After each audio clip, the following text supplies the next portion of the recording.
All right. Can you all see that? Yes, we can see very well. Thank you. Perfect. Okay, so the main focus of the talk here is about creating multi-view or sort of multi-panel applications using the Spatial SDK. We think this is just a really nice use case that OS6 is very powerful at achieving compared to other XR systems out there. But to get to this, we're going to have to review a few things starting from sort of, well, just this is me, if anyone's interested. I'm an Android developer. I help developers bring their apps from Android platforms, whether that's phone or XR, into Pico OS6. And background here, XR headsets are getting much better. If you've had a chance to try out some of the ones coming out, they are excellent, really high resolution, really good comfort and usability for long periods of time. And that is very exciting for XR developers. And because if people use headsets longer and don't leave them on their shelves, they're going to need apps. So Project Swan is being developed by Pico, and it's there's more news coming out about it later this year. We're very excited about it. And Pico OS6 is the operating system, Android based, that runs on Project Swan, and uh, it enables a lot of very good stuff here. Let's see here. So basically, people are going to spend more time in these headsets. They will need your apps, and there's some new things they can do in them. This talk is focused on the Spatial SDK, which is under the hood. This is built on Android, Kotlin, Jetpack, the same thing your phone apps are built on. But it has a lot more capabilities than you might expect. And it is the most capable engine overall for agentic development right now. WebSpatial, also very good with agents. It's open source and been documented and it's out there for a long time. But with some of our supporting tools coming out right now, Spatial SDK is really exciting for agentic developers. So one thing that we can share with y'all right now is a beta version of our support program called Pico CLI. This is something that can set up your development environment for you to create spatial apps, and in the future to also create and support your development of Unity and web apps as well. Um, but when you install this and set up, it will link up with your existing agent orchestrators. And I believe it might even help you set up your Android Studio. Don't quote me on that.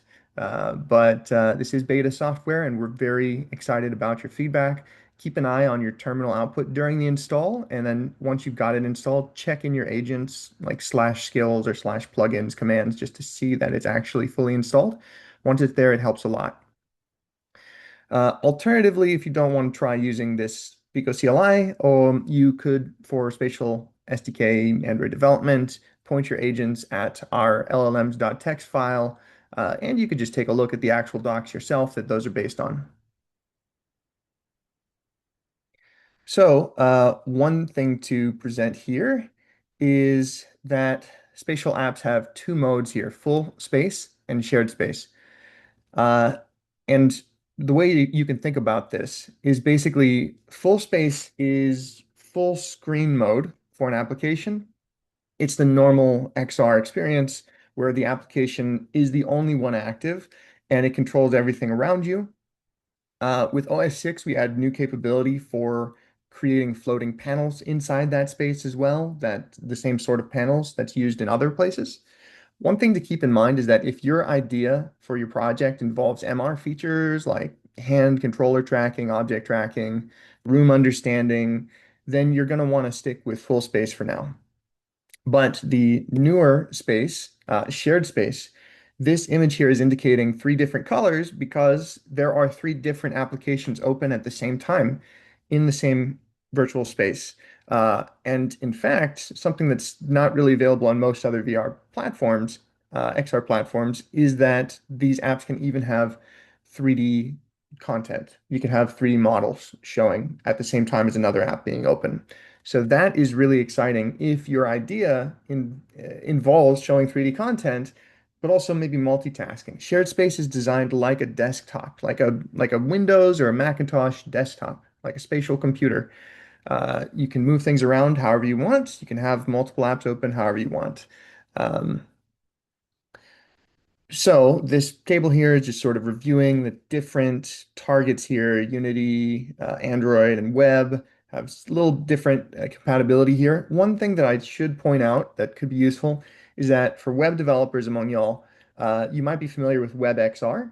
WebXR is an existing open source project that is different from WebSpatial. WebSpatial is about interacting mostly with this shared space model of having multiple panels, multiple apps, everything working in multitasking mode. So if you want that, you really want to use WebSpatial and our SDK for that. WebXR is more aligned with that full space idea. And what we've got here is a visualization of a shared space experience. This is sort of just a nice mock-up showing you from a computer desktop to a XR desktop. Your windows spread out however you like. You've got 3D content. Your workspace is spread out. Your screens can be larger. Um, it's pretty exciting, and especially with a comfortable headset, it's actually very useful for productivity. So some key concepts in our new platform. Pico Spatial Engine is what we're using to render this shared space, multiple apps in the same virtual space. The Spatial SDK UI and tools, they're useful for creating these Android-based apps. We'll cover some of that soon. WebSpatial is an open source project. There is support for Unity and Unreal in the engines, and that includes for Unity for creating spatial experiences in shared space. We've also got really good support for OpenXR as well.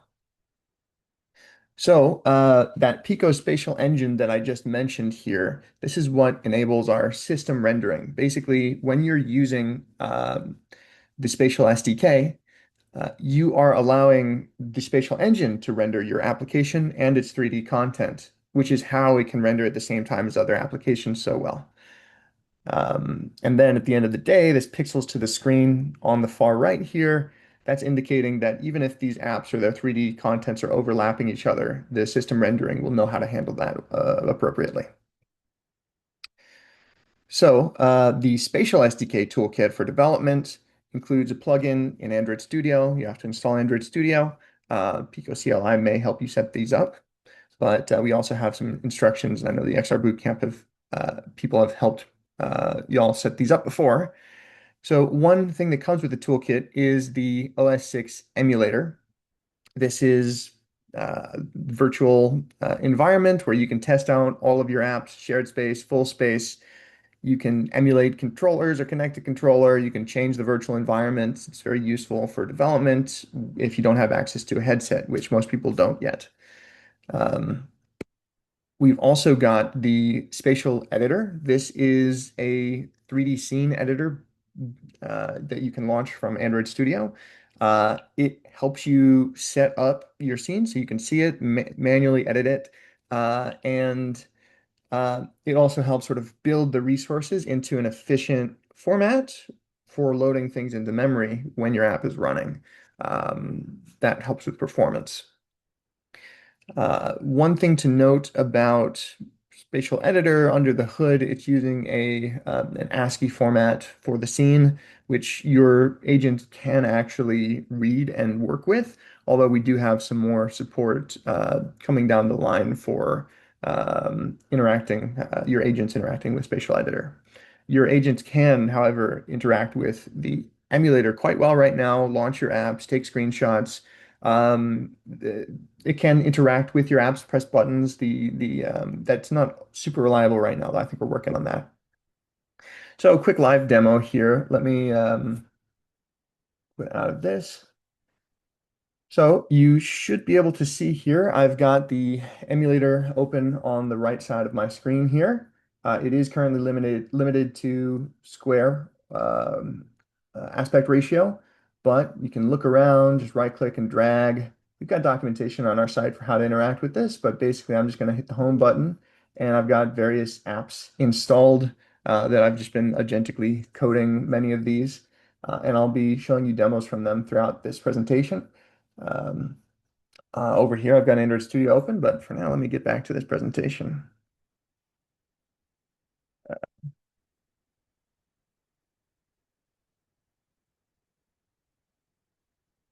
So, um, let's talk about how we can add some exciting spatial features to your app. And the main one for this talk is multiple windows. So, quick rundown. Many of you may not be Android developers or have ever touched this too much, but the Compose is the most popular, most supported UI library coming from the Jetpack Android team. And just like most other UI frameworks, it's representing your UI as a tree. Same thing as like HTML. However, in Compose, that tree is built through Kotlin code. Kotlin is great compared, if you've ever worked in Java, Kotlin is amazing. Uh, and One thing here on the left side, you can see that all of those calls, that those are all function calls, that row, that image, that column. There's a bit of syntactic sugar, which is letting you ignore the parentheses on some of these calls and have a parameter be turned into those braces sections. And basically, you get a tree representing your UI. And when under the hood, Compose is tracking the input parameters for those functions.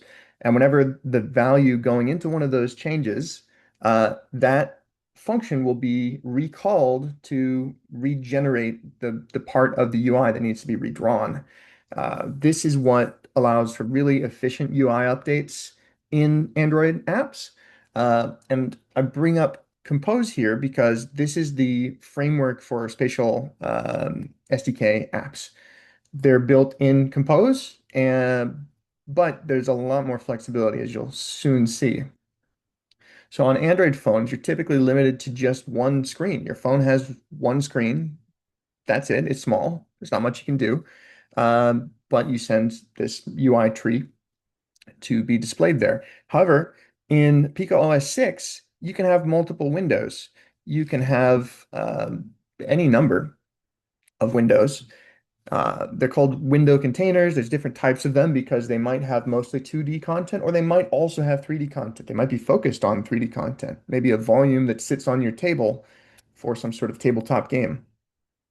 And basically you define what that UI should look like, and then in code, you can instantiate it. You can pop it up. There's one default one. You can add more whenever the user clicks on a tweet in their list of tweets, perhaps. Maybe it'll open up a window just showing that tweet.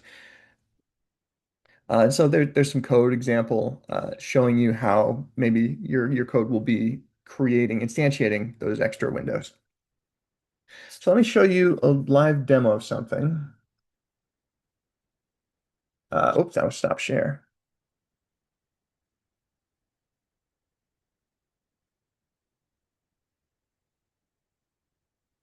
So I want to show you this app, which I agentically coded just the other day to show off, basically by looking at dev post, to have uh, a viewer showing the great apps that were created in the previous hackathon.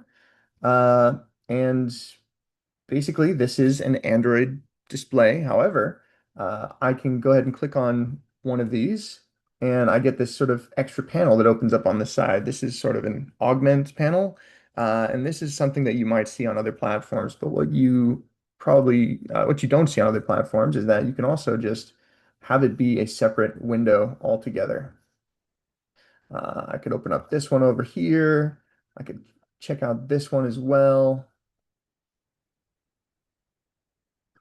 I can have multiple windows all open at the same time. Um, and you can also have 3D elements sort of in line with the 2D surface. So this is something that's nice, and you could do a lot with this. There's a lot of ideas you could do of having 3D content that is synced with the 2D content, or you can have 3D content that's just floating in front of the space or in its own window as well. So there's a lot of freedom in how you can assemble 2D and 3D together. You can even have a 3D object that has 2D panels following it. So a lot of different ways to do this. But yeah, just wanted to get y'all thinking about this because when you're on your desktop computer, you're expecting certain workflows of opening up windows, dragging things around. Clipboard works in OS6, but there's other sorts of flows you could have that are pretty exciting to explore. I want to get you all thinking about that. Let's get this presentation back up. So another thing to talk about is 3D content. So I just showed off just a little 3D model attached at the bottom of the 2D panel that sort of um, moves with the content. But in general, Spatial Engine manages 3D spaces for you with an ECS architecture under the hood, similar to what you see in, say, Unity. And this is also declared in your Compose, but once you create it, it's just going to be run by our Spatial Engine directly. You can communicate back and forth with things like events. So I imagine a lot of you have worked with Unity in the past and are familiar with entity component system ECS design systems. But just to review some of these ideas here, in case it's useful while you're developing your apps. Um, Entities are nodes in a tree, just like for the UI tree, but in this case, for a 3D simulation, things in your scene. Those things are pretty lightweight. They get more data and information by attaching components to them that say, hey, this thing has this model. This thing should interact with the physics system. Uh, and then there are systems which typically update, let's say, once per frame. They will query through your entities, looking for all the entities that say interact with the physics system, and they'll update them every frame to have a simulation working. This is how a lot of your most popular game engines work. Now, one recommendation for any Android developers who may happen to be out there, you're probably used to driving all of the application state from Kotlin, from a controller, and really tightly controlling that. But when you're working with these 3D simulations, it's a lot better to take a step back, only communicate some key events when things should start, stop, or get some key updates, listen for key events, um, because the spatial engine is going to be a lot more optimized for this purpose. Um, Here's a diagram showing basically spatial apps. They contain multiple spatial containers, like we mentioned. There may be different panels or 3D volumetric spaces. There's different types of them in this cloud over here. But let's say within a spatial container, you might have some 2D composables. You might also have a spatial view, which is an entry point to this 3D simulation space. Inside that, there's some sort of entity collection. Don't worry about the names or details, but you can see a tree of entities here. Some of those entities have any number of components attached, basically one of each though, at most. And those hold data or references to things like 3D models. And then there's systems floating around which will read data from those components after querying the entities. So just a review of that. So what can you actually do in these 3D spaces? Um, a lot. You can do physics simulation, like we talked about, set gravity, set uh, things to not collide with each other, to bounce off each other, all sorts of physical properties. There's also rendering properties for materials, physically based rendering, PBR. You can have models with animation in different ways. You can have shaders, which are really useful for making special effects, glowing, fire, all sorts of cool things you can do with shaders. You can look up some good ones or ask your agent to help you develop them. Uh, and you can get some inspiration by checking out a website like Shader Toy, although there's a wide variety of things they use shaders for there. Um, you can show video in an ECS space. You can also show it in your 2D content as well. Um, you can have spatial audio, which is audio that's coming from an object. You can hear it's coming from there. Um, you can also have collision detection, as I mentioned, and then portals are a really nice rendering trick to have multiple 3D spaces sort of overlapping each other. And only when you're looking through a portal, you can see what's behind it, or you can even have stuff sort of coming out of the portal. Really nice effect. Could be a really cool effect for your apps. And these are all documented. Your agents know about it, and you can check our documentation site. So for a live demo of some more 3D stuff here, let's see. Just wanted to show off a different application. Let's see here. I'll close all these.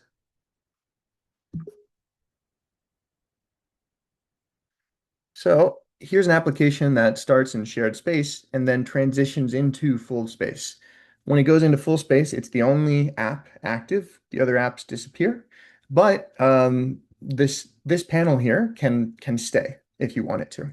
So I'll have that stay as I enter into full space. And now my Android app is managing a full 3D simulation around me. This is sort of a presentation practice arena where you can practice giving a presentation. Just click on it to go to the next slide.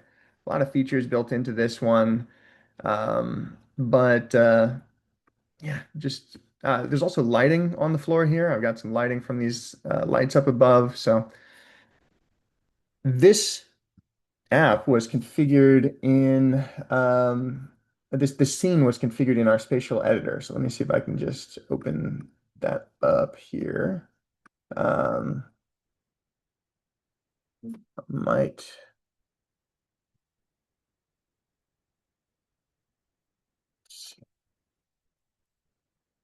it's loading up. All right.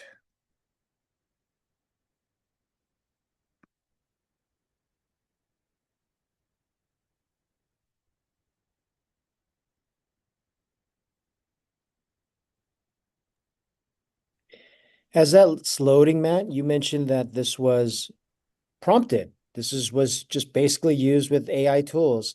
Prezo Practice first started out as a multi-panel experience, but you can go into this full immersive experience like you're showing. How long did it take using AI to prompt this full application? To make this whole thing and all the features, and it also has support for controllers. So when I have my headset on, I can just fly through the stadium and glide around more easily. I think this was maybe one workday at most, just to add up all the hours. This Right on. model I found online with appropriate sharing permissions, but we also have some support coming down the line for generation, and I'm sure a lot of the people in the audience know about tools like Meshi for creating those. So looking into this scene right here, um, basically I set up the scene. I added lights up there, configured where they're pointing. Um, let's see, I forget how to move quickly through the editor right now, but basically, um, yeah, figured out different parts of the model that I wanted my my virtual content to be displayed on, projected on. So I found that, sort of told the name, just like right click on this, copy asset path or object path, tell my agent, hey, I want a virtual display to appear on this surface. And it goes from there. And then the agent is also able to use Pico CLI to take screenshots. Sometimes I will manually say, hey, this is a useful screenshot for you. Take a screenshot now, or I'll just take one and paste it in. And then say what I want, what sort of improvements or what sort of issues I'm running into. And it really speeds up the investigation and development cycle and lets you also sort of multitask. You set it off and you go work on something else. So that's why I really wanted to show this to you all. Great. So I'm just going to jump back into the presentation here. I must be getting near the end.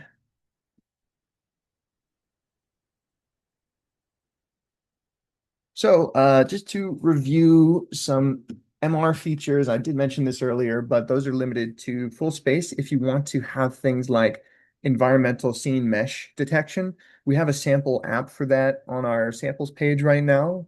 Um, Other features, hand tracking, etc. The way you can think about this is shared space is designed to be like a desktop. And for now, your windows on the desktop, just like on your computer, they don't know where they are too well very often. They're placed wherever you want to place them. So they're not given too much information about the world around them. It's the same idea here. So there's some limitations. Some of this will be improved down the line as well, but just keeping that in mind before you get too eager about a shared space experience that relies on MR features. Um, Also, for interaction methods in Pico OS6, you can use mouse and keyboard in the actual headset, or I mean, in the emulator, you're going to use mouse and a keyboard.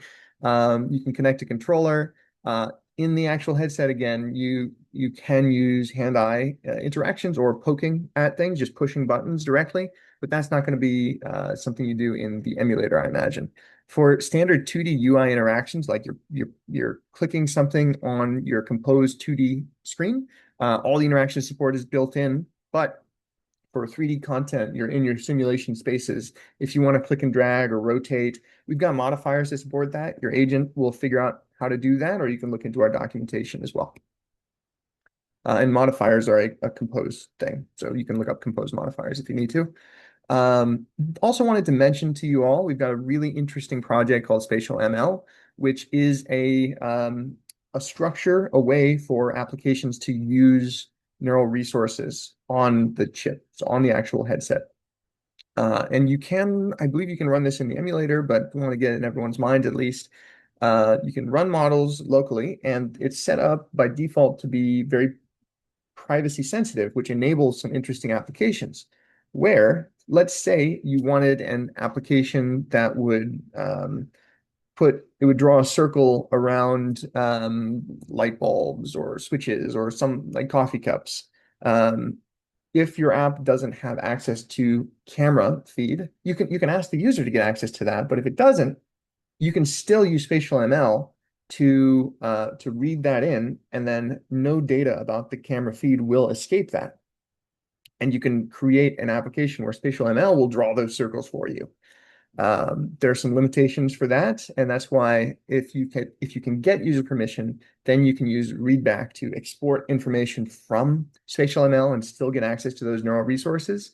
But yeah, just mentioning that for you all right now may or may not, maybe not be useful for this particular hackathon. But this is near the very end of my presentation. We can talk ideas. David already gave a lot of great ideas for y'all. But just from the technical side of things here, think about multiple panels, multi-app workflows, 3D content attached to your 2D panels, uh, 2D panels following your 3D content. I think multitasking is going to be really important for how people use these devices for longer periods of time. That's how I use it at work when I'm in my headset for hours at a time. Um, Second screen experiences also. So because it's multitasking, maybe someone's just watching a game on their browser, but on the side, they've got some fun chat app with their friends that's related to the game that they're watching. Um, you could create an agentic control center. That's going to be really useful. You have unlimited screen space in XR and unlimited panels. So also, desk pets could be fun.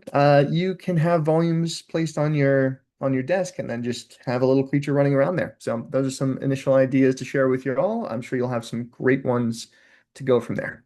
So thank you all very much. And here are some resources y'all can screenshot and check all of these things out. We've got our documentation, our blog and announcement videos, our Pico XR developer community Discord. We'd love for you all to check that one out. It's going to be more and more active throughout the year.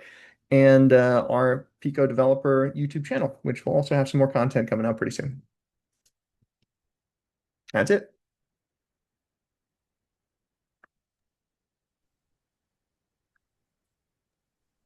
Awesome. Thank you so much. Um, okay, the questions we don't really have any. Maybe I have one question. Yeah. Can you guide us or maybe show how you can actually, within the Spatial SDK, you should be able to have multiple like apps running at the same time? Like, how can you set it up hands-on? Yes. So let me show you that. Just share my screen here. Because I think that's like most interesting if you build a spatial SDK to connect the Yes, app. so let's see, sharing here. So this is my emulator. We're in full space. Let me just exit out of this app, go home. So back in shared space, I can open multiple apps. So I can open this application here. I can also then just open a different application. Let's see. Let me open it over here, actually.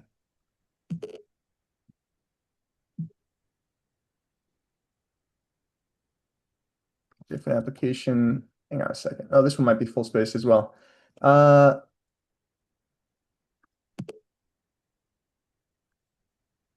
Type, and then we'll just open the browser.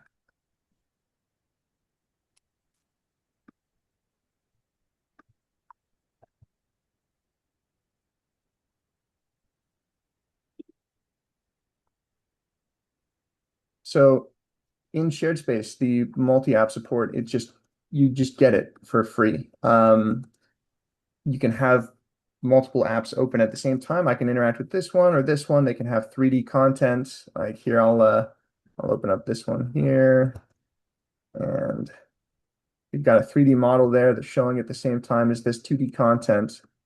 Um, so that is just by default. It's a little easier to place panels when you're in an actual headset, but yeah, beyond that, what sort of details about how to set up the multi-app or multi-panel experience are you looking for? Just like how can these share information between each other? Like if Right.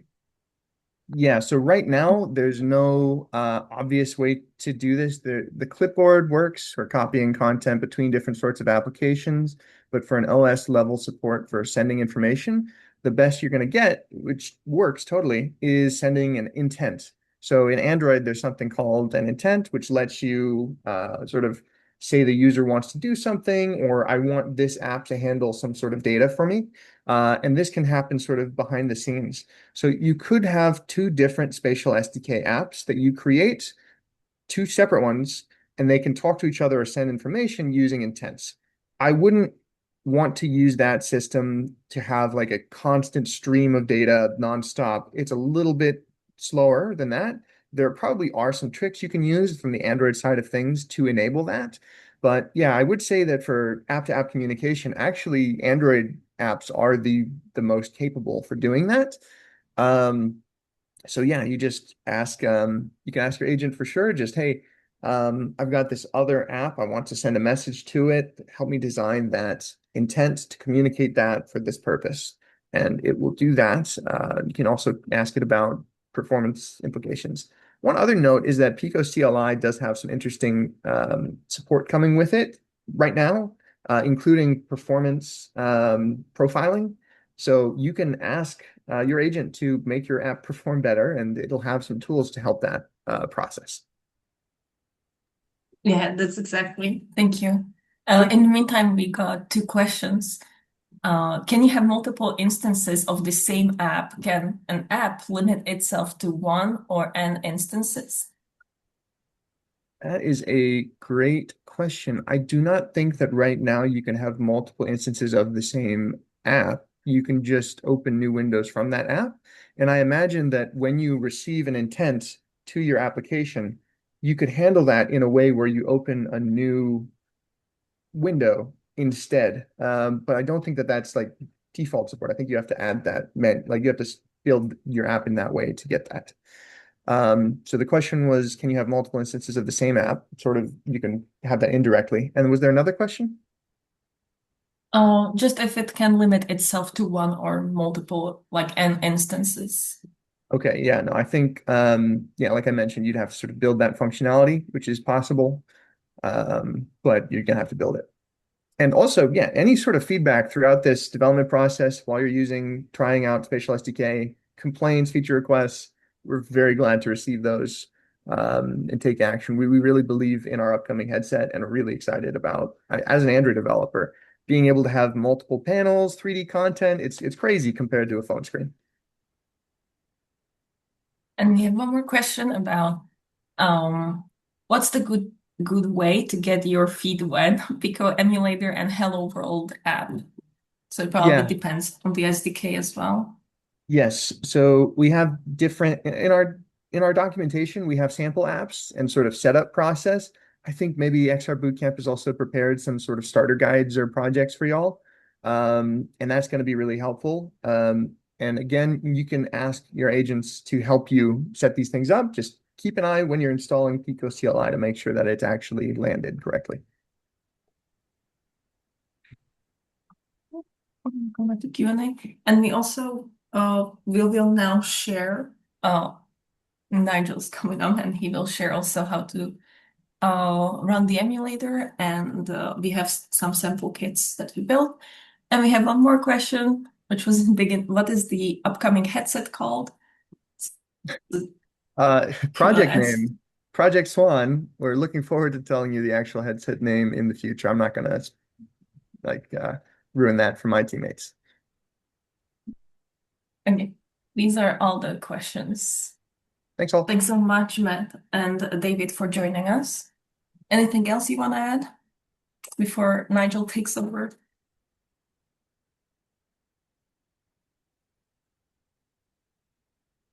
Okay, then Thank you so much, everyone. Yeah, and David shared the Discord of Pico where you can actually ask any questions or ask for support. So sure to check it out. And yeah, Nigel should be joining us soon.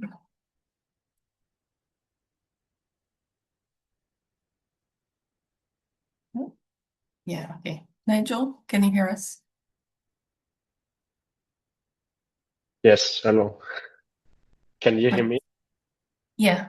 Perfect. So Nigel will talk about how to set up the emulator and our WebSpatial kit that we have, and Unity kit probably as well. Yes, I will already try to start share my screen. Yes. Can you see it? Yeah, you just have like an app Zoom. Yeah. Yes. Oh, perfect. Okay. Yeah, I'm excited to share with you more information about the emulator, WebSpatial, and would say let's directly jump into it. Before we start, I just wanted to share with you one more time the QR code you can use to apply to our hackathon, Worlds in Action Hack, before we SIGGRAPH event next week in LA. And yeah, we built a lot of different kits for this event, which really help you to get started fast building with world models. We already had quite some workshops last days about these kits. And especially I'm excited about this new kit, Splat Analyzer, which we show here on the left side, where you can basically just upload your Gaussian splat either by scanning an environment or just by creating one with a world model like World Labs, for example.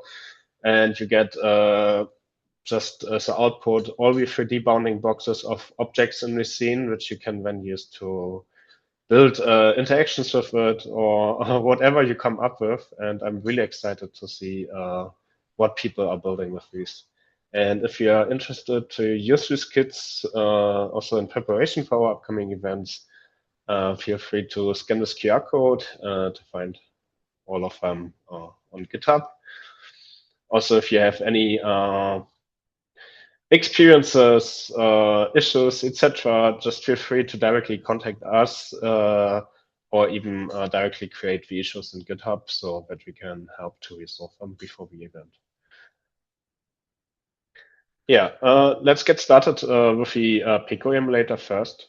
So the PICO emulator is your entrance into the new OS6, which was developed for the PICO Swan project. And it's like David and they already showed before, it's yeah, your way of already using this new operating system, which is optimized for multitasking. You can open all the different windows, 2D windows, 3D windows at the same time. And it has quite some cool features, which I wanted to share with you. And I also want to show you how you can use it to already start building for Project Swan from today.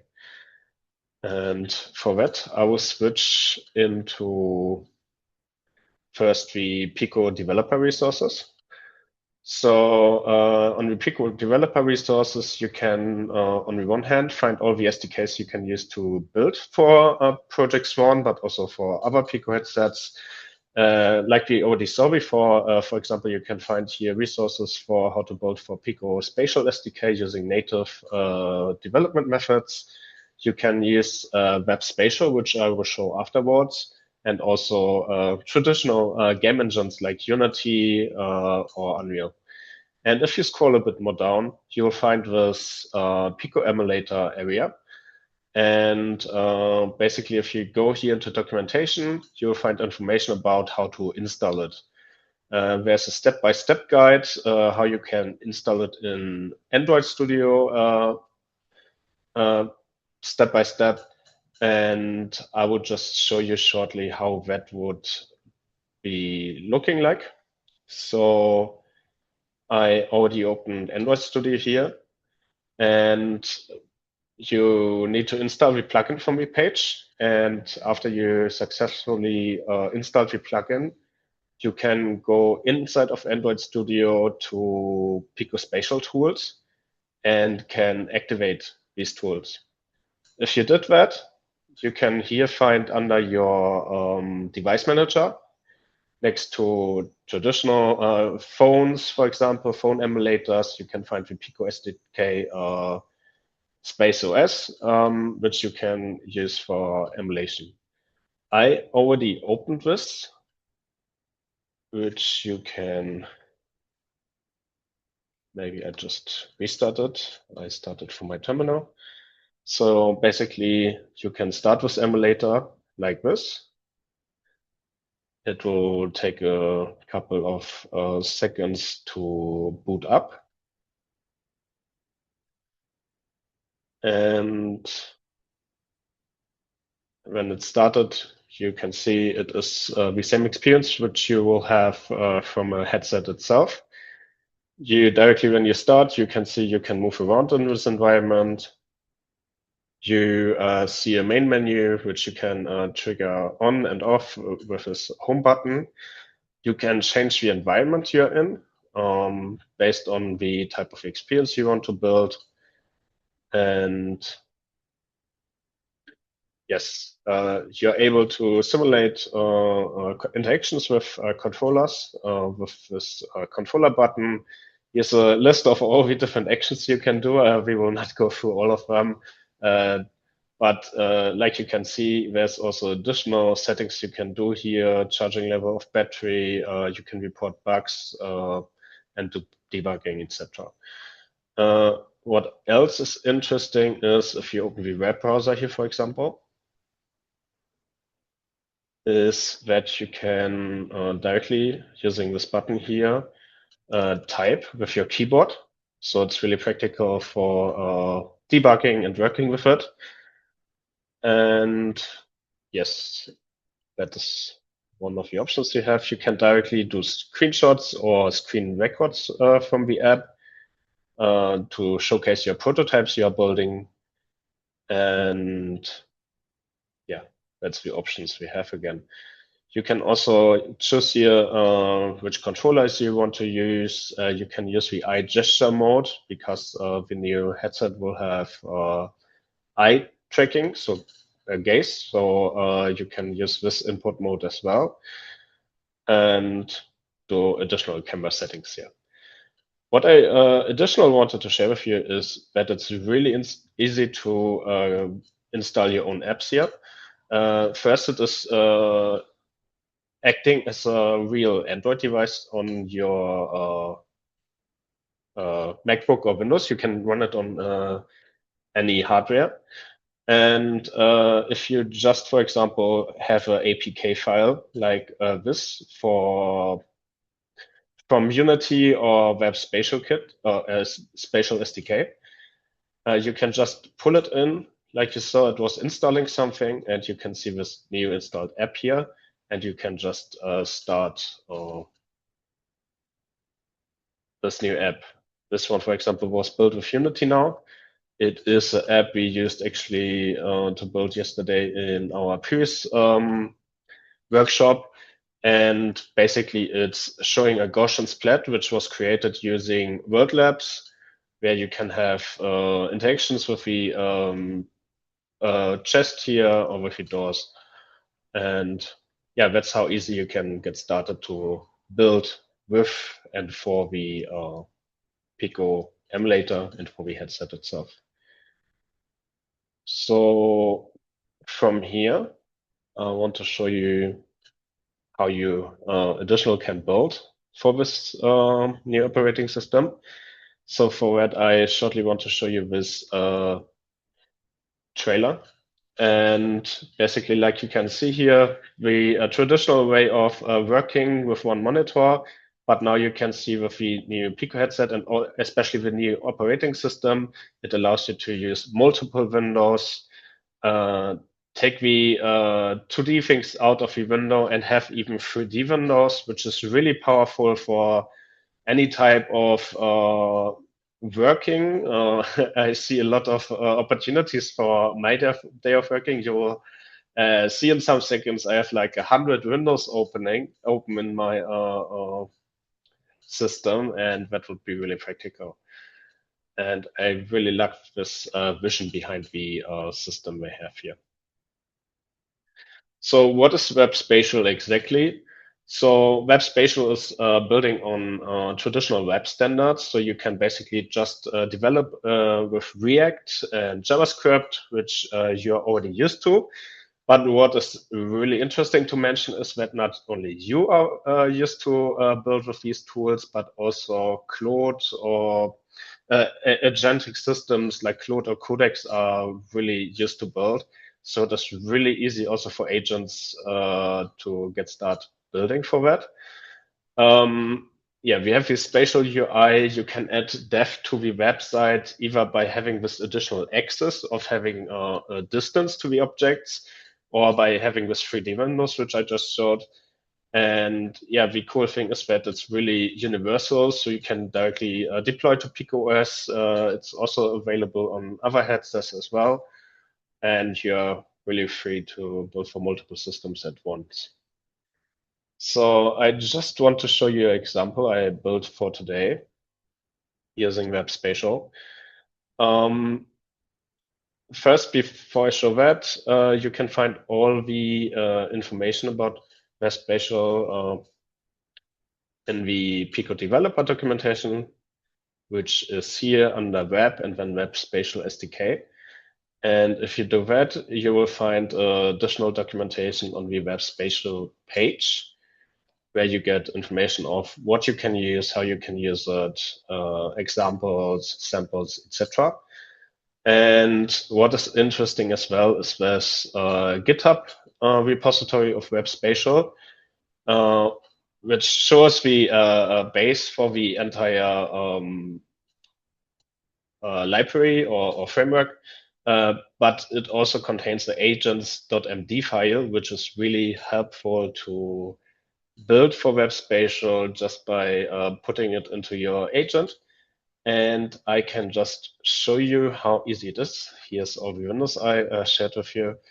So I just wanted to build a short prototype for these workshops for you.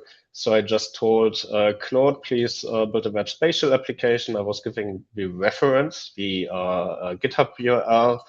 I told him I want to build for PICO OS6 for the emulator, and it should be like a multi-window type of experience with a game where you have 8x8 fields, and in these fields will be random colors, and they explode when you click on them.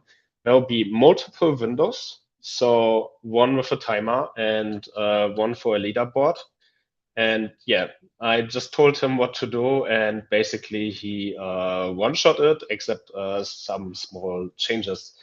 And I just can start it here. It's a normal NPM package or Node.js server. And after starting it, first I'm able to open it here. Open it locally on my computer. You can see we have a game here, and when we started, you see additional windows open. So now we have, for example, two windows open here. And if we click on something, we can collect points and finish the game. Exactly. So it is also working on your computer browser, but like we said, there's multiple windows. It will be nicer if we can put this into a spatial environment. And for that, I can just open it in this PICO emulator, which we just opened. But before I do that, you see this is running now locally on my computer on the port 5173. I need to forward this port from my PC to the emulator itself. For that, I make a reverse connection for the TCP port from 5173 on my computer to the emulator itself.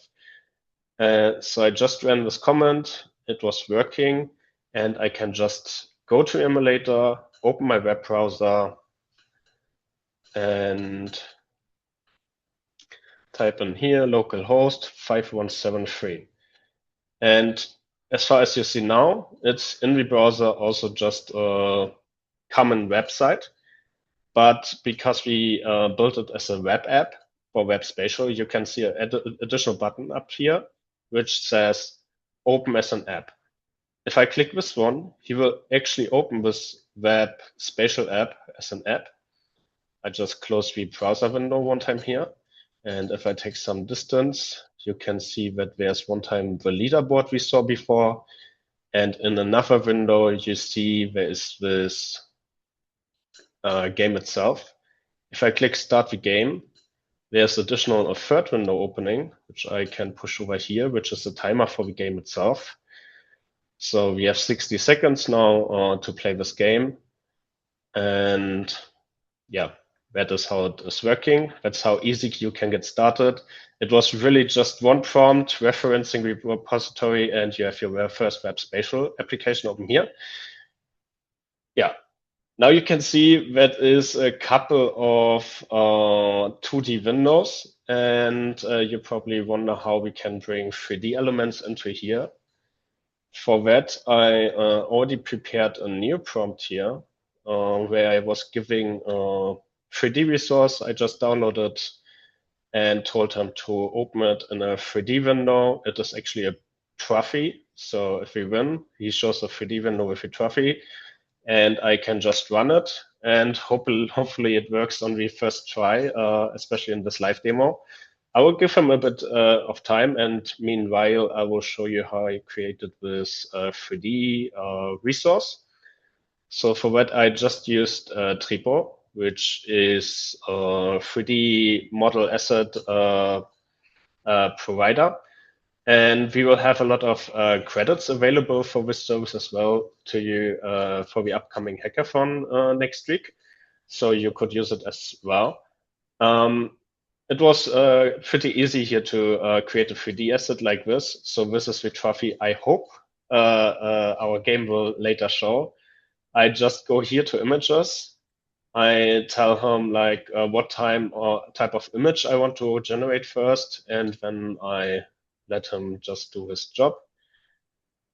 And that should be finished in a couple of seconds. Maybe a bit longer.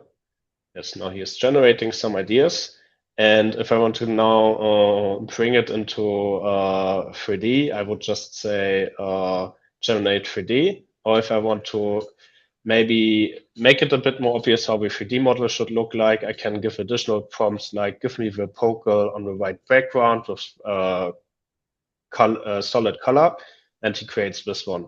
And then I would just need to press on generate with 3D model, and we will get something like this, which we can then just export and provide to Claude like I just did here before. Now it is still running, and yes, we probably still need to wait a bit. So I overall underestimated Claude. Let's see what he's working on. Maybe meanwhile. Real yeah. quick, if I don't know if David can hear me, but might want to turn off his video. Hey. Hi. Cool. Okay. Yeah, meanwhile, I can maybe show you how WebSpatial is a bit working. Can you just minimize the Zoom video? No, if you go back, the little window. Sure. Thanks. Meanwhile, I can show you a bit how it would look like in the project itself. So I just opened a different project here, which I will show you to you later as well. And basically, it's just a basic web application, like you can see here from the structure. You can see source code here. You can find .tsx files, which are TypeScript files for React, for example. So if you're used to build with React, that is really practical. If you can't, just ask Claude how to do. That will definitely work as well. The advantage of WebSpatial here is that it can use the exact type of accesses and libraries which you already are used to in the web development. For example, in this different app, we use, for example, also voice input to see what the user is talking about. So you can see if you follow this function here that you're using here basic web methods like media devices to get the audio input from the user and send it, for example, to an API like 11 Labs to transfer it to text. Same for other examples. Here, for example, we also used audio panel. We will see that also later, where we play some music, which is also basic web components or React components. And the same also counts, for example, if you want to run a video file, you can do that here as well. Yeah, we just check into Claude one more time and he say he finished. So let's check it out and hope it worked in this setup. I would just restart the server shortly. I think it's this one. It restarted itself, but I want to be double sure. And I would just call our Color Blast app again, open it as a web app, as a WebSpatial app. And yeah, just start a game. You can see the timer reduced now, like I told Claude, to 30 seconds. So that we don't need to wait too long to see our trophy. And yeah, I would just try my best to receive a good trophy. So there's 8 seconds left right now. And now we also see our first bug because there's not 3 colors anymore connected. And we finished the game. You can see it opened a new window, which is actually a 3D window. I need to be a bit closer to that, which shows our high score here, 535 points, and our 3D model. So that's how you can really build also with 3D inside of WebSpatial. And like you see, you don't need to do anything more than just put a prompt into Claude. So now for what else we want to show you, I just close all these windows again. And let's continue with what we want to show you today. Exactly. So that was one of the examples here done side the multi-panel game dash. But you can also think about use cases where you take traditional websites or web apps, which usually have only one window overloaded with a lot of information. Like here, for example, TikTok on the right side. and you just put each type of additional information, which would be too overwhelming in one application, into new windows. Like we did here with the comment section, you can now do comments while still not losing the oversight of the window itself, or you can watch the user's profile on the left side and can still enjoy the entire experience at the same time. So that is really powerful, and we really look forward to what else you're building with that. We want to show you a really cool use case we built ourselves, and we provide it as a kit to you, so you can build on top of that. And it has to do with our category at the hackathon, which is the agentic command center. And we used OpenClaw to build our own agentic command center inside of the WebSpatial on the emulator and soon on the headset itself. So I just want to show again that this real advantage of and the entire operating system itself is this spatial multitasking. You can open a lot of stuff at the same time, but it can still be something which you can improve by having an agent helping you with all these windows, opening exactly what you want, creating things in parallel for you, and you only need to orchestrate your agent. So that's why we built this new kit. It will use multitasking, the modular user interface, so you can have 2D windows, 3D windows. In the 2D windows, you can have video players. In the 3D windows, you can have 3D models, which you just generated and can put it together in some way. And yes, it's really easy to install. The idea behind it is that we use OpenClaw as a complete backend. So the entire backend is really flexible.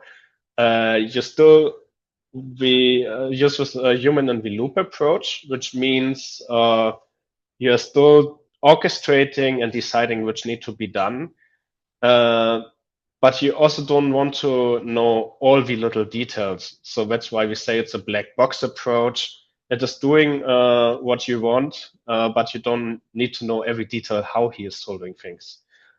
And I think this one is a really nice illustration of that, and that's why we called it the modern stack. So you already have with WebSpatial a really flexible front end, because it can open 3D files, it can open 2D files, and you could build these type of windows really easily during runtime using React components. So you're really flexible on the front end, and you're really flexible on the back end, because OpenClaw can basically do anything you want, which is like a really personalized back end experience. And we think they are really good working together.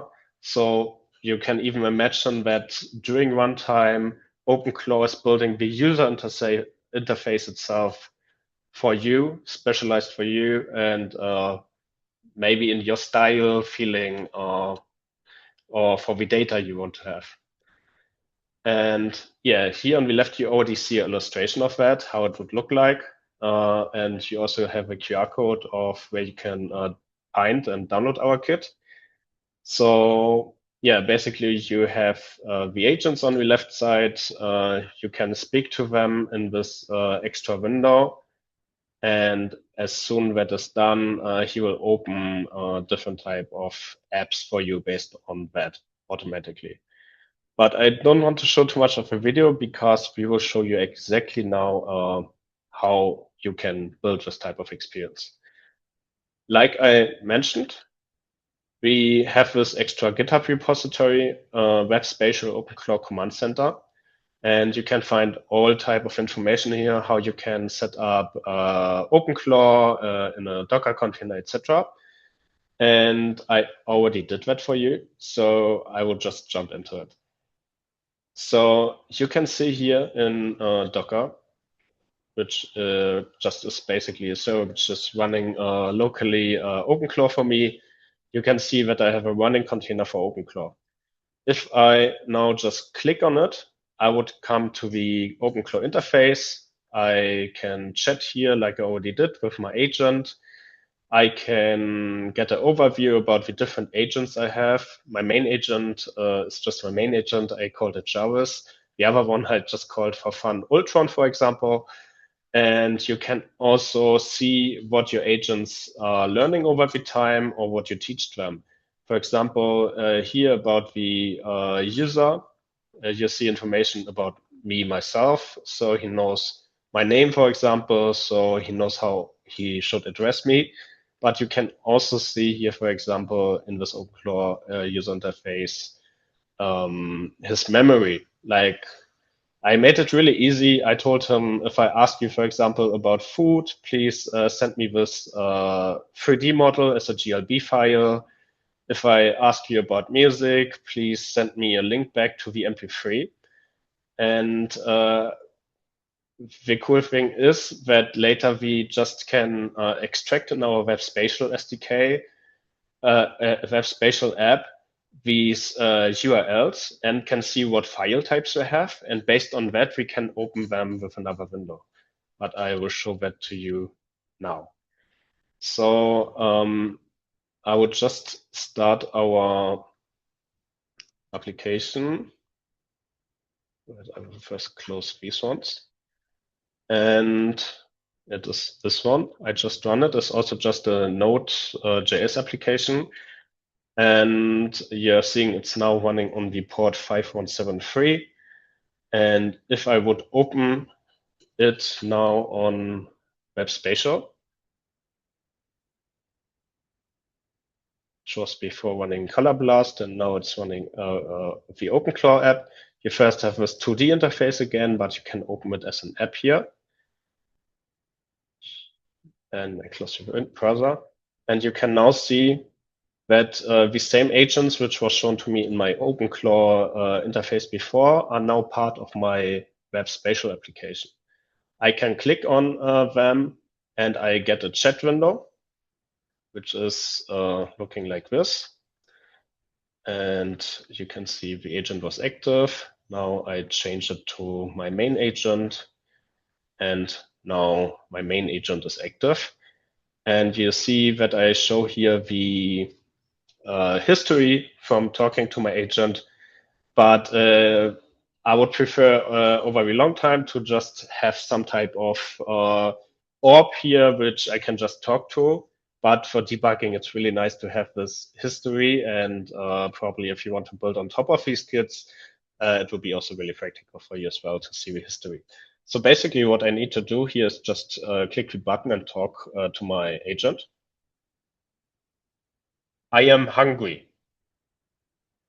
So I teach, or I basically teach OpenClaw that if I'm hungry, he should send me back a URL of a GLB file. And you can also see that again here in my chat with him. So you see the last message I sent to him is I am hungry, and he sends back a GLB file. But if my WebSpatial app finds a GLB file URL, he basically converts it to a button here. And if I click on this button, he will, for a GLB file, for example, open it in a 3D window. So you now see that we have an extra 3D window, which is showing an avocado if I'm hungry, and it can coexist with the other windows as well. If I now want to maybe watch a movie next to it, I would just ask OpenClaw to find a movie, generate maybe with AI one movie for me. Right now, it's just hard-coded into OpenClaw. I want to watch a movie. And he will just show a movie to me. So I just click on this URL or button, and he opens a new window in WebSpatial for me, where basically he is rendering this movie to an extra window with a movie player.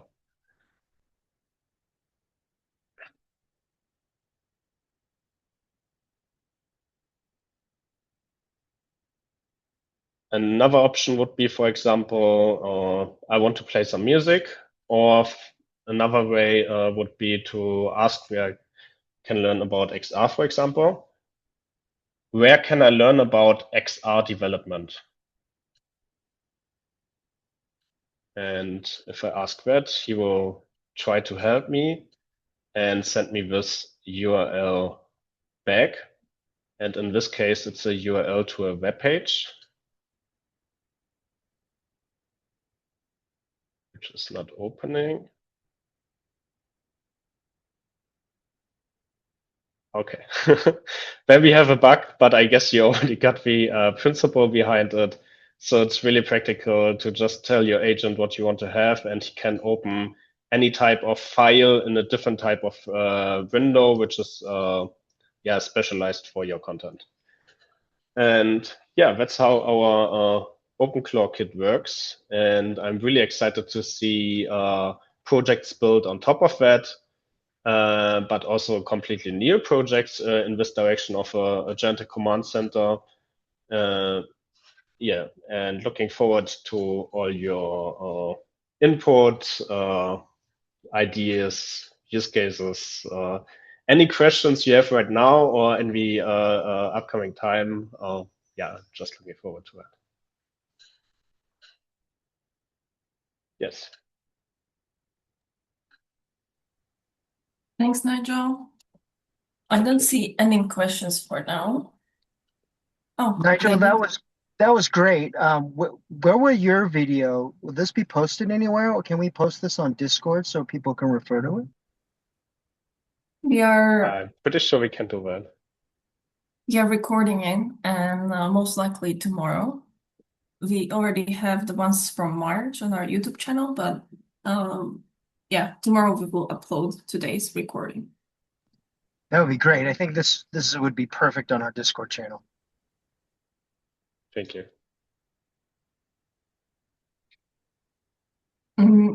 I wonder, Nigel, maybe did we show the world models running on the PICO emulator? Yes, I showed it as an example that you Oh. can basically just drag and drop your APK file into the emulator and show it there. We had the workshop yesterday about how to really develop with these kits, but we also provided as a QR code.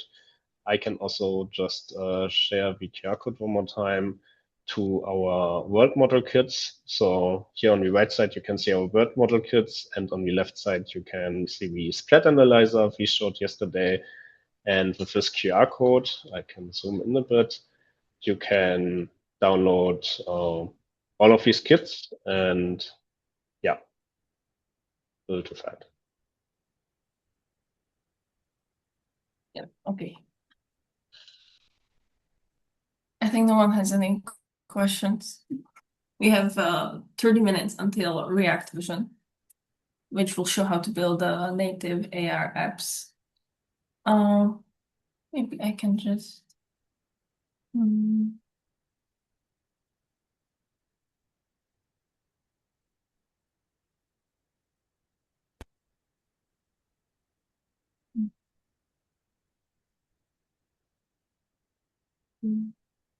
Yeah.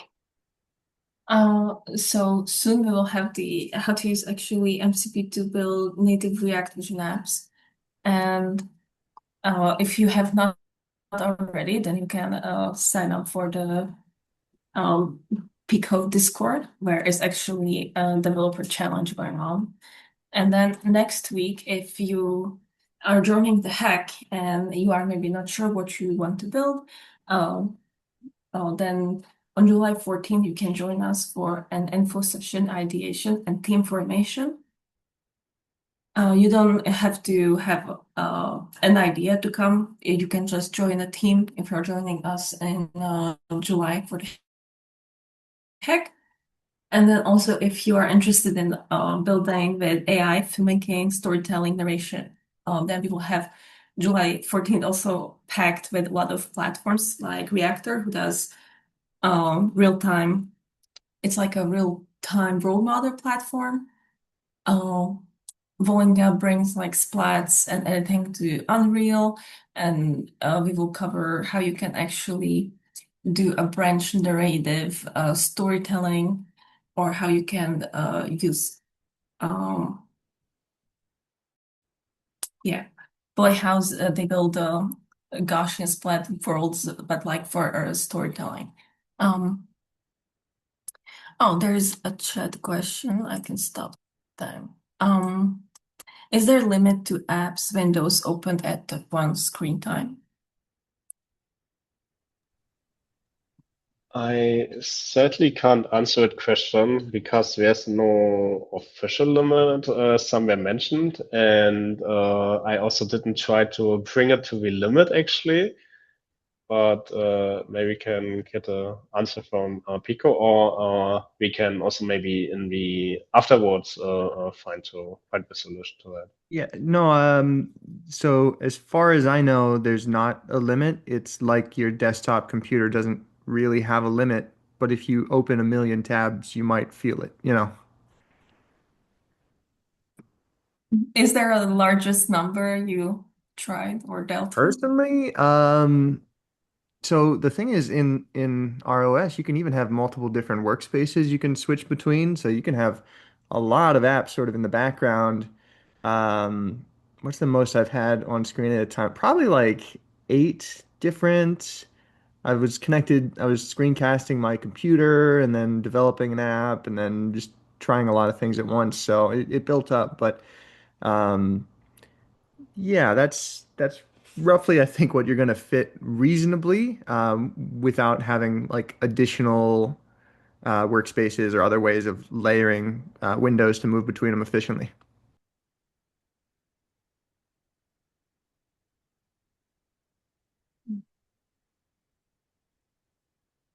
Um,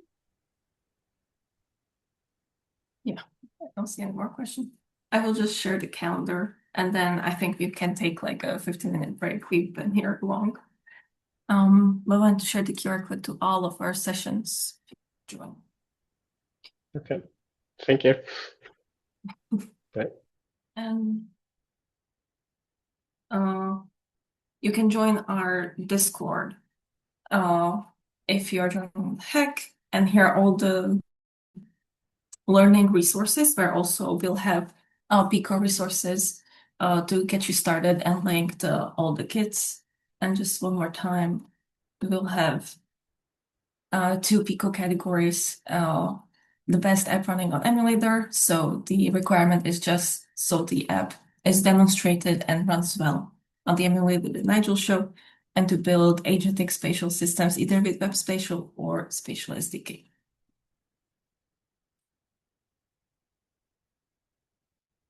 Thank you, David. Thank you, Matt. Thanks, everyone. Thanks all. So much, everybody. Thank you, everyone who showed up. Really appreciate all of you. Thank you.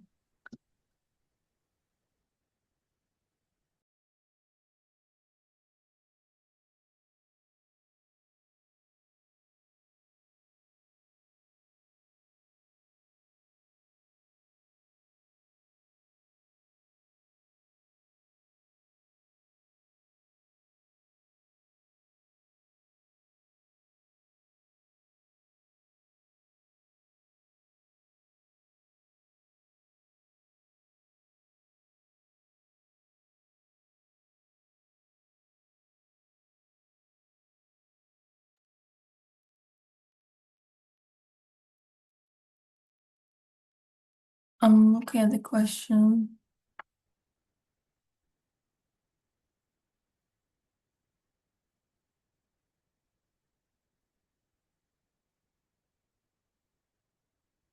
Oh, there is, you can have that. You can like pre-train your agents. You can even pre-train your models. You can build splats. You just can't have any code, or you can't like start the project development.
Oh, we got another question so I can answer. Will any of you who have been leading and moderating these sessions be in LA person for the hack?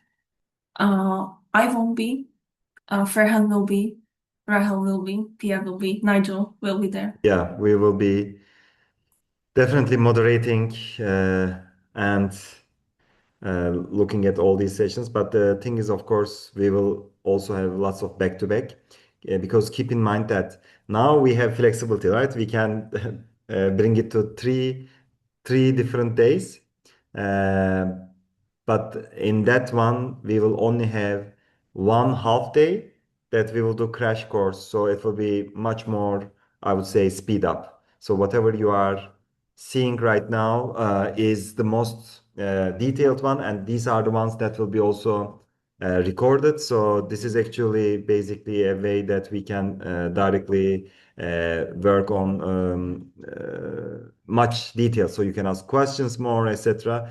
In that one, that's a good thing is you can basically have in person asking questions, but still I suggest that that one will be much more like bite-sized than this one. Okay. And keep in mind that everything we are doing here is recorded.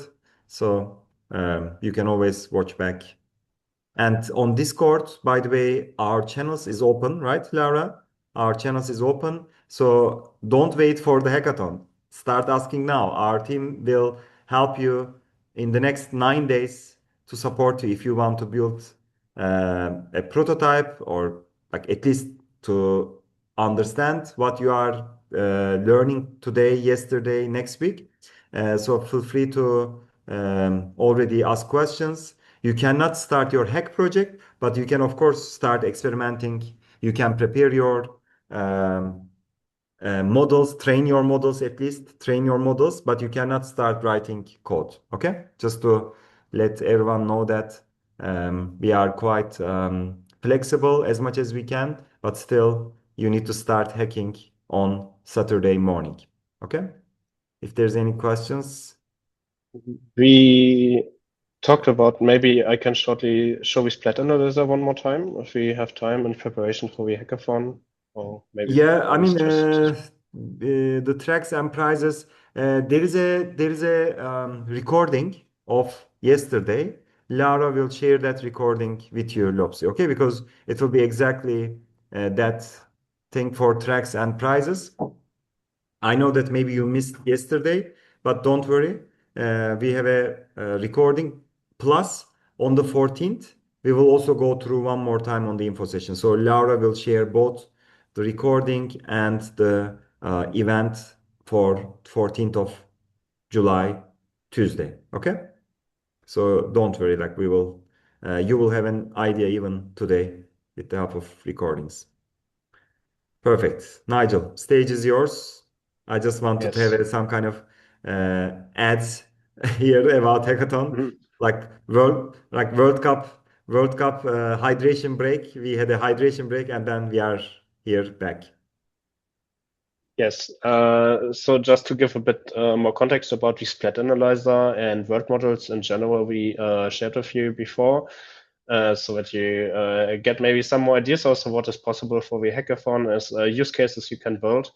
I wanted to show you this slide about level of information in world models.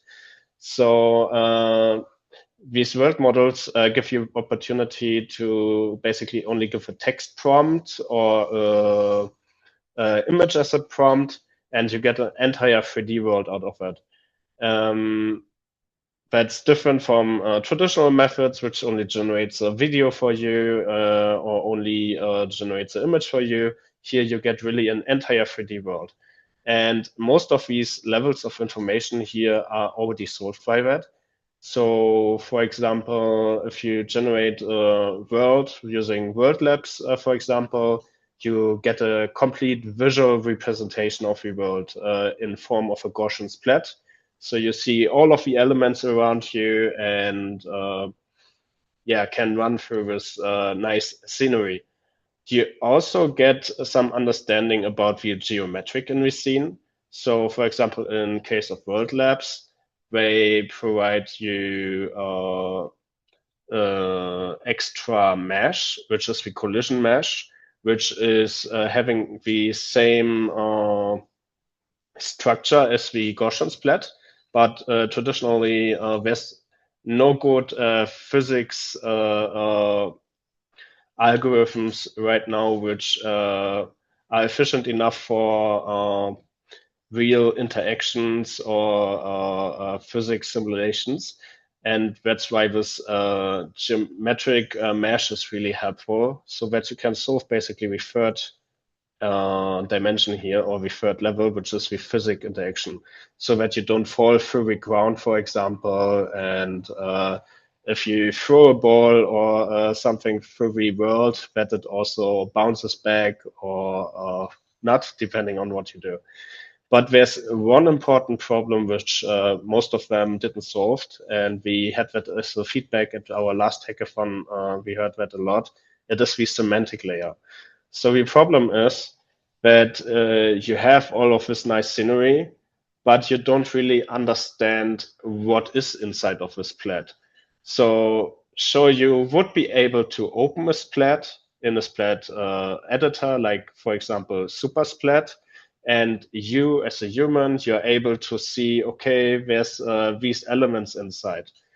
But if you would ask an agent what is inside of this splat, for example, or a computer system, they would have no idea what is in there, and especially what is at which position and which connection these objects have to each other. And that's why we built a solution for you, which we call a splat analyzer. And like you can see here on the left side, you basically can, for example, just upload it to API, or you just run it locally on your computer. You put a splat inside of there, created by scanning your environment using a scanning device, or by creating one with World Labs. And you get these 3D bounding boxes you set of all the objects in there, and yeah, can build on top of that, building interactions automatically and other type of use cases. So just as a background how this works, we have a pipeline basically consisting of 5 steps. And the first thing, and that is the main work we put in, we randomly or using some algorithm place cameras in the splat in random positions. And they have different rotations, looking into different directions. And we do a lot of photos, like 1,000 photos of the entire scene, including depth maps. And that we send into a traditional 2D machine learning model, where we detect the 2D boundary boxes of each of the objects inside. Here, for example, we use OLV2, which is a zero-shot object detection model. And basically what it does is it's trained on a really big amount of vocabulary. So you can just give different classes, monitor, plant, etc., and it will find all the objects for you inside of the scene.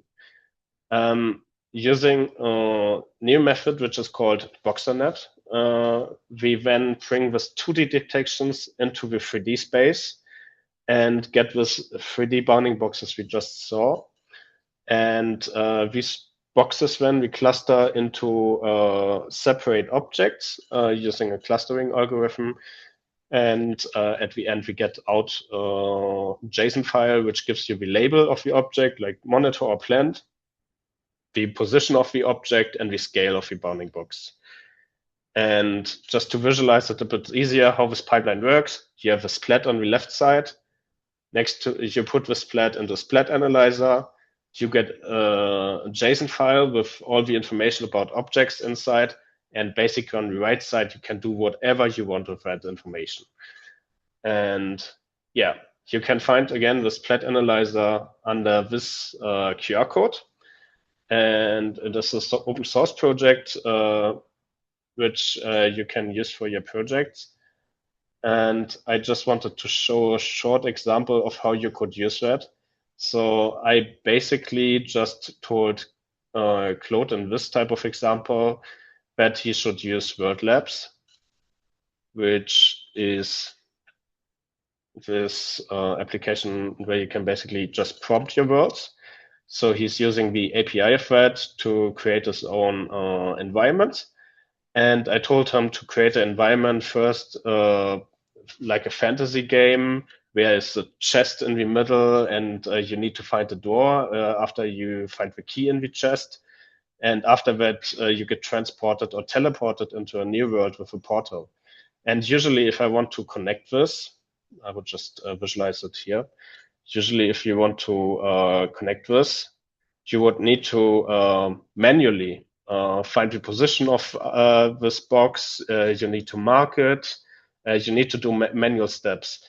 But in this case here, the entire splat analyzer was finding the positions of these objects, like the door and the chest here, automatically, and built basically this entire experience himself.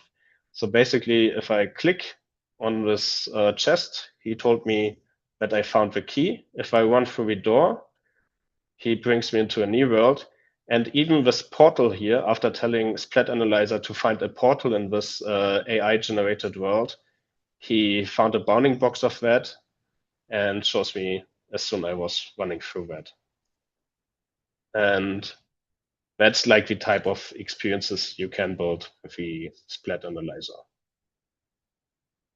Exactly. We also have some inspiration for other type of use cases.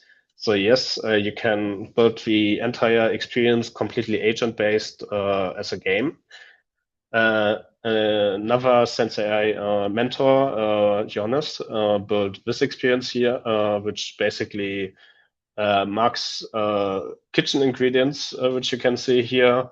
And he can help you building a recipe on that or giving you additional information of that. You can also see that it works on bigger splats, like drone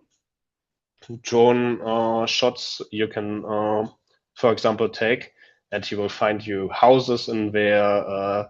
Actually, there's some burnt down houses. He can identify that, for example. And you can start maybe even some analysis on these type of things. And the third example, which I find quite interesting, is spatial semantic connection, which was also built by Johannes. And the idea behind this is that because you now know the position of each of the objects, you can make connections between them. So basically, it finds the coffee table in the middle, he finds the carpet on the ground, and he can now see that the coffee table is standing on top of the carpet, or that the Christmas tree there in the backside is also standing on top of a table, or that the chairs next to the fireplace, for example. And with these type of information, you could maybe build some type of graph, of relationship graph between objects, which can be quite interesting, even for robotics, for example. Or the AI you integrate into this type of experience could maybe understand your intent. If you say like, oh, please change the color of the table which is on top of the carpet, and he not just search for any table, he search exactly for one you was talking about. And I think this is really, really interesting, and I'm really looking forward to see use cases like that at the hackathon as well. Exactly. And with that, I guess, or I hope I was able to give some more background about what you can build for the hackathon, how you can build for the hackathon. And if you have any question about that, so you can ask us anytime after the session, also on socials, etc., or you can just create issues on the GitHub repositories itself. But yeah, you can also directly use the Q&A opportunity here in the session if you have a question.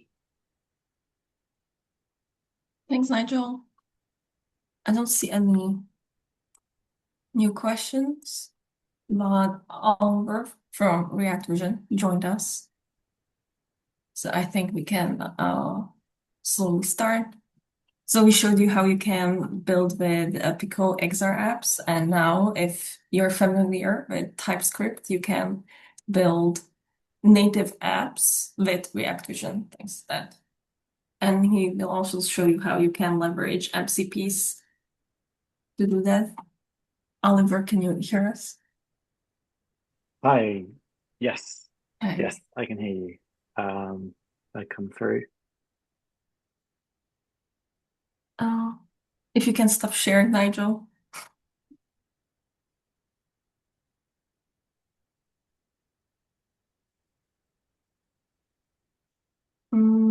I don't know if I can make him. Okay. Maybe I can do that.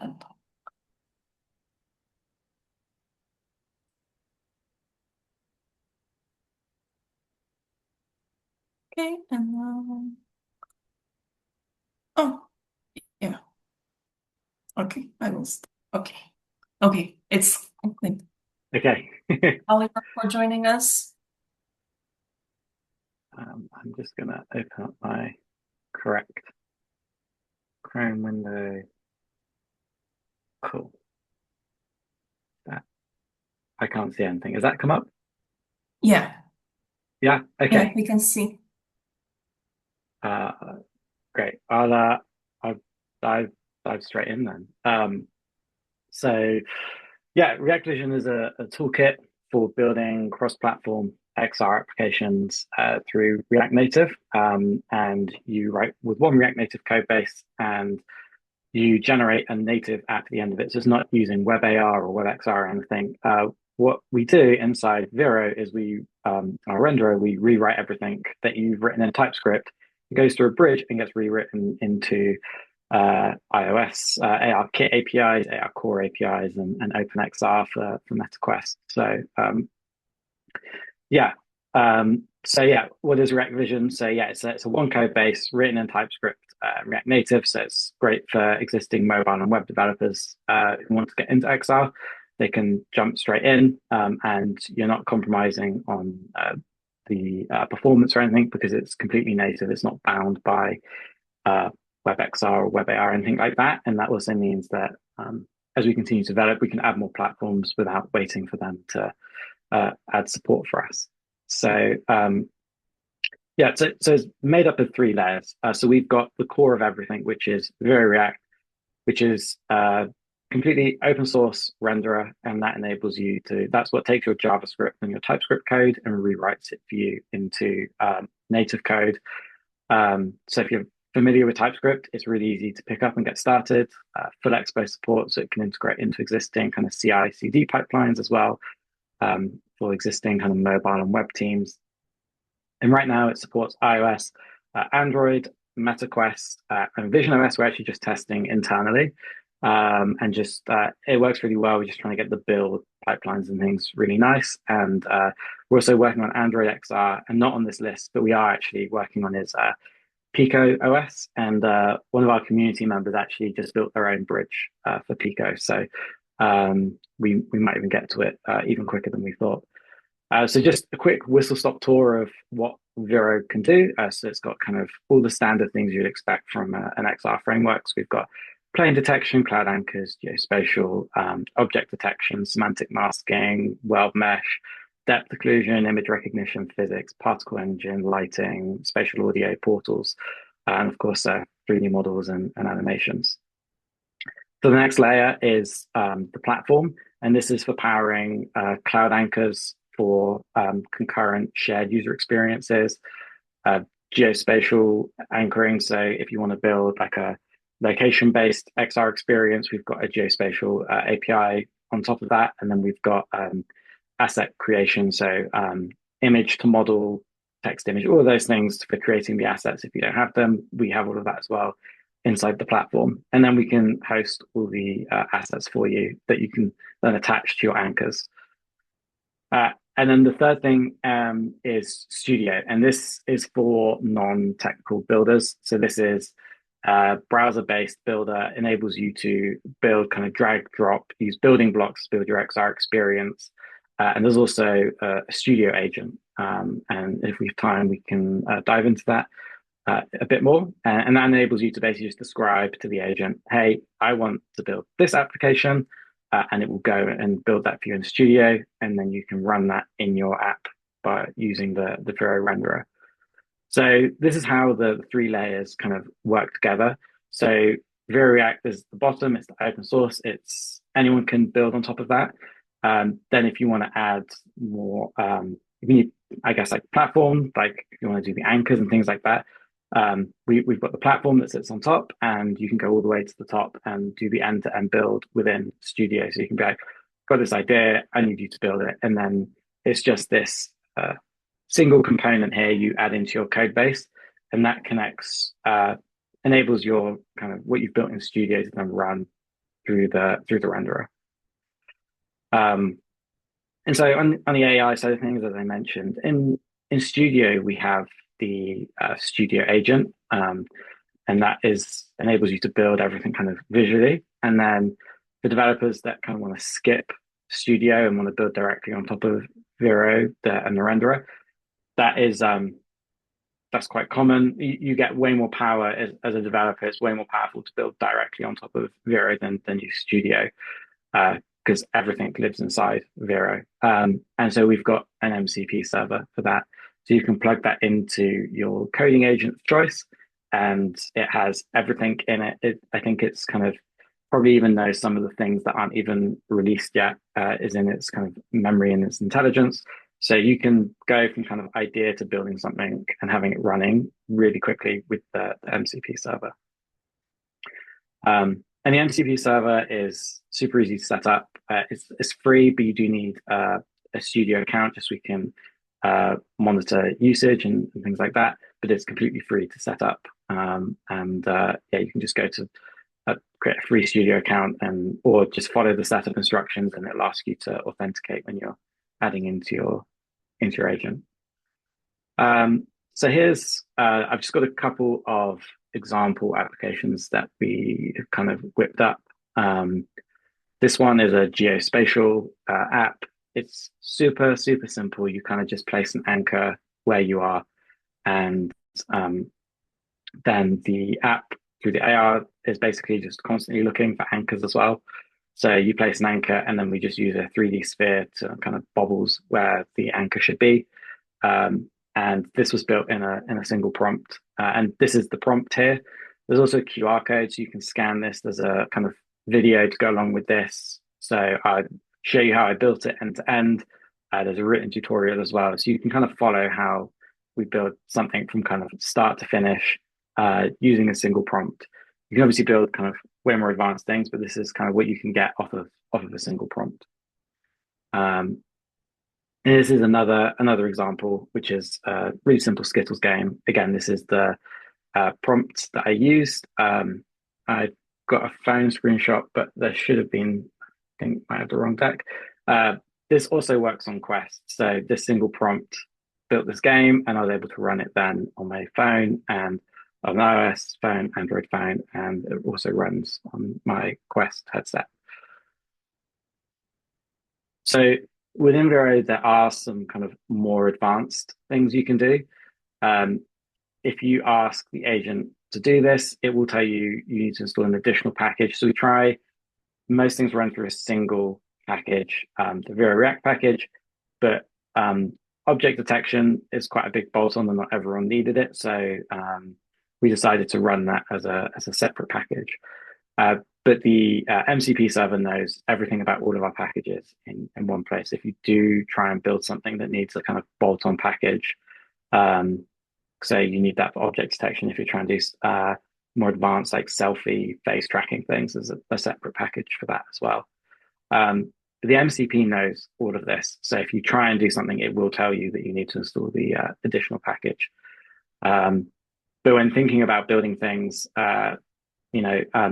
object detection's a new feature that we've got that enables you to run object detection on device so that you can trigger based off of something that you see. So for example, you may want to load up a custom model that basically is like, when you detect this specific mug in any environment, trigger this AR experience to happen, or trigger this scene to jump into action, or trigger this thing to happen within the environment based off of what objects it detects. So we do that through, so you need to train the model through YOLO, and there's like a specific model format and things that you need. Again, the agent tells you everything that you need to know about this from the MCP, but thinking about what you might be building at a hackathon, object detection might be quite important. So we have that capability. It is a separate package, but the MCP server knows everything it kind of needs to know about that. So yeah, getting started is really quick, really easy. We've got a starter kit. You can go and familiarize yourself with everything. We've got tutorials. We're adding some more tutorials between now and the hackathon starting next week as well. We've actually set up a page on our website. So if you go to reactvision.xyz/sense.ai, we're kind of putting a whole bundle of resources in there, so you can find all the setup instructions for MCP, really quickly go and create the account you need to use the MCP, and links to documentation, and yeah, some example and tutorials, and a starter kit as well. The starter kit is really helpful to just go and familiarize yourself with. There's 4 or 5 example scenes in there, examples of physics, examples of geospatial, all of those different things you might want to do, like plane detection. That's all in there, and you can go and explore and kind of understand how all of that works. Yeah, that's kind of everything right now. And I think I was just going to quickly, I can get off this.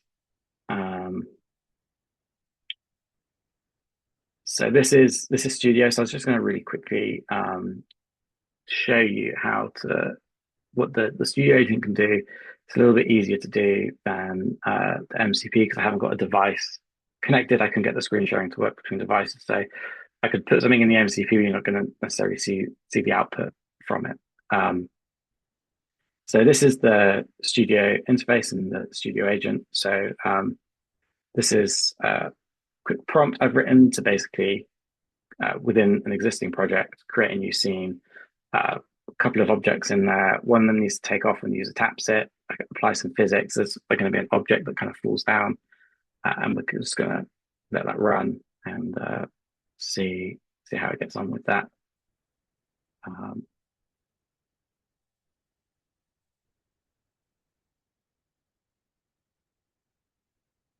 Seems to be running. Great. So here's the scene it created.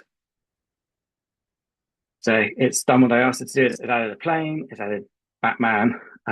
When I click on the plane, I can see that it's got this on-click function so that the plane needs to take off.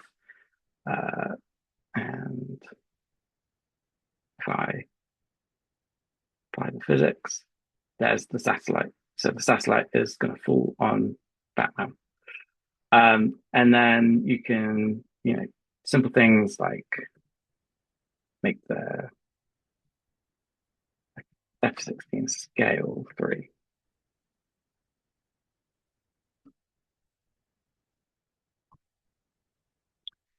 And then, yeah, within Studio, we have a whole load of other functions you can do. You can sound set variables, alerts, animations, run API requests, and then trigger different sequences and things and branching within sequences. So like you can make an API request and based on response, do different things. And anything you can do here, the agent can do for you as well.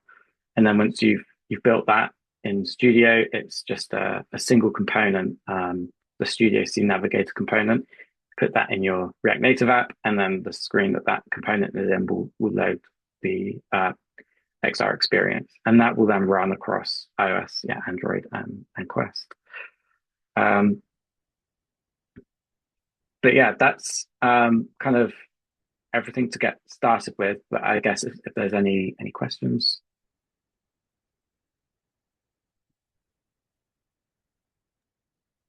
I can't see any in the chat, in the Q&A tab, but I can tell that you are solving something that in SF we saw that almost 74%, I did the statistics, so more than 70% were web-based actually. And people were mostly vibe coding using AI. So this is like the perfect merge of it all. Yeah. There's definitely like a shift that we saw, especially this year, that many people, prefer to build for web and with MCQ tools and AI. So it's really cool. Yeah, exactly. We're trying to this was originally a kind of community project, and we're trying to take all the amazing things you can do in XR and building for all these amazing devices that are coming out, rather than kind of learning anything new, bringing the power of all of that straight over to developers who already know React Native. But we also simultaneously are kind of helping solve the fragmentation of all the different platforms without having to compromise and use things like WebAR and WebXR as well. So anything you build here will deploy out into as a native app. But yeah, so you can build using Studio or you can build using Vero. I have a feeling people at the hackathon are going to prefer Vero with the MCP because it's way more powerful. You can get into everything. The Studio is great for kind of prototyping, and it's kind of more creative teams and things that use that who are less technical. So if you are less technical and you're at the hackathon, you can also use the Studio interface and the Studio agent.